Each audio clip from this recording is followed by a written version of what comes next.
I think this is the smallest box I've ever seen for a transistor radio, relative, I mean, to the size of the radio. It barely fits in here, and there is no room for an earphone or a battery. If the radio were in a carrying case, it wouldn't fit. Did I mention it's small?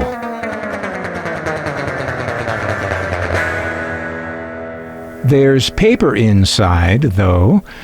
That fits. We have the paper detailing the 90-day free replacement warranty. And we have a large sheet, which is a sort of a catalog sheet, which serves here as an owner's manual since it details the operation and specifications of the radio. We'll look this over in detail later in the video.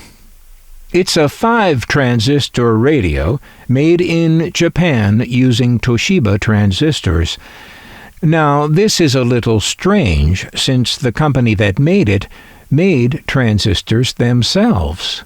But for whatever reason, their own transistors aren't used here. The company? Sanyo. At the time, Sanyo was an unknown brand in the U.S., while Channel Master was a familiar name all through the 1950s and 60s.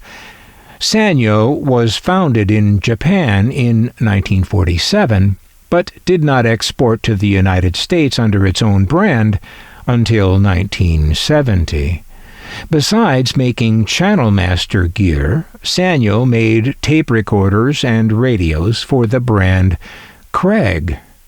There's a video on this channel all about Craig. And then there's Fisher, the once highly regarded U.S.-made brand of audio equipment.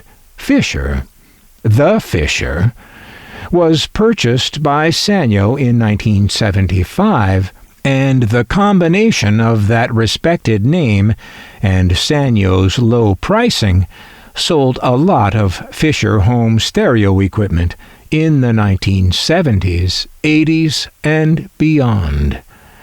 As to Channel Master history, well, that company started up in New York in 1949, making them actually 2 years younger than Sanyo. What was the original Channel Master product? Well, you guess. I'll tell you in a bit. After their original product, they moved into other lines of consumer electronics, and, well, that's how they got into transistor radios. So far as I know, they never made their own transistor radio here in the U.S. Every one I've seen has been made in the Far East. Sometimes collectors are able to find examples of the earliest Channel Master transistor radios that are branded Sanyo. These Sanyo-branded models would have been made for Japan or for export to other countries where Channel Master wasn't. Its size is a surprise. In performance, power, and tonal quality, this miniature marvel is king size. And here we learn the not very obvious key to Channel Master's proprietary model numbering scheme. It seems that the model we are looking at today, the 6504 model, is sold as the radio alone in its little box, too small for any accessories. Now, this same radio is also offered in a larger box, which includes a top-grade cowhide carrying case and shoulder strap, magnetic earphone for private listening, with leather case, and supplemental outside antenna. That antenna has a suction cup on the end of it. And the battery is included in this outfit, too. And when this radio is sold with those accessories, it's not the Model 6504, but the Model 6503. It's a nice, large slab of underpainted plastic on the front of this beautiful little radio. And you know I like that. It's a boxy little beast, but I don't mind that at all. It gives me the impression you can put it down on a table without any fuss, and it won't fall over. That's something. See. See what you've been missing. Now you can have the world's most powerful antenna for color, black and white, FM stereo. A new Channel Master Color Crossfire antenna. No matter where you live, there's a Color Crossfire model engineered for your area. See what you've been missing. Call your Channel Master dealer.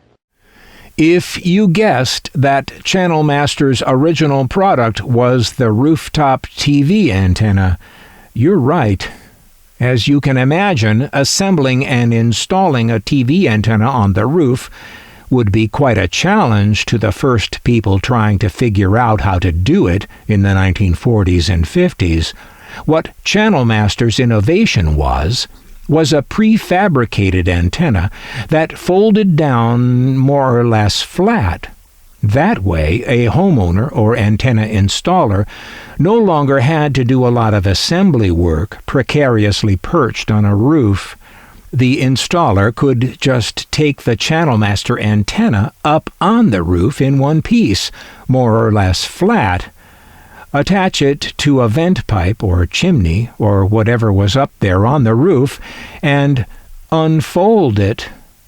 Ingenious. From the mid-20th century to the end of it, rooftop television antennas were everywhere. In recent years, most have fallen into disuse as TV watchers signed up for cable television. These antennas not only fell into disuse, but literally fell off the roofs they were on eventually, having to be picked up carefully like a giant tumbleweed with lots of pointy edges, and bent up into a pretzel-like object small enough to fit in the trash can. The switch to digital TV in the United States in 2009 convinced even more people to sign up for cable. But a precious few of us maintained our outdoor antennas and continue to receive free off-the-air TV. Of all the rooftops in my neighborhood now, there is only one with a TV antenna on it. This is, of course, my roof. Channel Master also made indoor TV antennas. The typical rabbit ears antenna that sat on top of the television set was considered ugly by many people, and they didn't want it in their homes. So Channel Master made in 1956 the world's most beautiful indoor antenna, the Showman. Wow. Just wow. This amazing mid-century modern thing looks like it could carry one or two Wright brothers on it, but it is only about 19 inches wide.